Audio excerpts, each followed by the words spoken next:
जब मैं 12वीं कक्षा में थी, मैं अपने 6 दोस्तों, 3 लड़कियों और 5 लड़कों के साथ एक अप्पेला प्रतियोगिता में शामिल हुई। दोपहर के 4:30 बज रहे थे और हमारे गुरु ने निर्णय लिया कि हमें अपने गायन का अभ्यास करने के लिए संगीत कक्ष में जाना चाहिए, क्योंकि प्रतियोगिता अगले दिन होगी।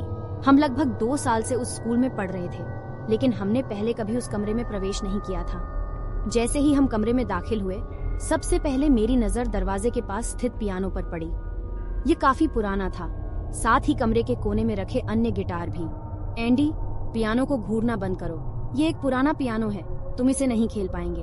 वह पियानो के पास गई और यह साबित करने के लिए कि उससे कोई आवाज नहीं आ रही थी, चाबियां दबाईं। मैंने बस उनकी ओर सिर हिलाया और अभ्यास के दौरान उनके आदेशों का पालन किया। हम सभी उनके निर्देशों का पालन करते हुए बहुत अच्छे से घुल मिल गए। 1 घंटे बाद उसके फोन से एक बीप आई। दोस्तों, एक आपातकालीन स्थिति है, मुझे बस थोड़ी देर के लिए नीचे जाना होगा, मेरी प्रतीक्षा करो, कुछ भी मत छुओ। उन्होंने निर्देश दिया। हम सभी ने सिर हिलाया और वह कमरे से बाहर चला गया। फर्श पर बैठकर हम प्रतियोगिता के लिए उपयोग की जाने वाली रणनीतियों के बारे में बात करने लगे। कुछ मिनट बाद मेरे मित्र एरिक ने कुछ असंबद्ध बात कही। लानत है, मुझे पेशाब करने जाना है, और चिल्लाते हुए दरवाजे की ओर भागा। मुझे मत छोड़ो। इसे बंद करने से पहले हमने बातचीत जारी रखी और बातचीत और दिलचस्प हो गई। मुझे पता ही नहीं चला कि एरिक कब कमरे में लौटा। हमारी बातचीत के बीच में हम सभी ने पियानो बजते हुए सुना। मैं यह सोचकर नाराज होगी कि उनमें से कोई इसे खेल रहा है। अरे, इसे रोको, सर माइक हमें मारेंगे, मैंने डांटा। तब हमें एहसास हुआ कि पियानो टूट गया था और पहले से कोई आवाज नहीं आ रही थी।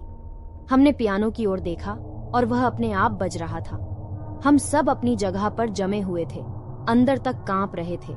मैं कांपते हुए अपने दूसरे दोस्त के पीछे खड़ी हो गई और हम सभी ने दरवाजे से बाहर निकलने का फैसला किया।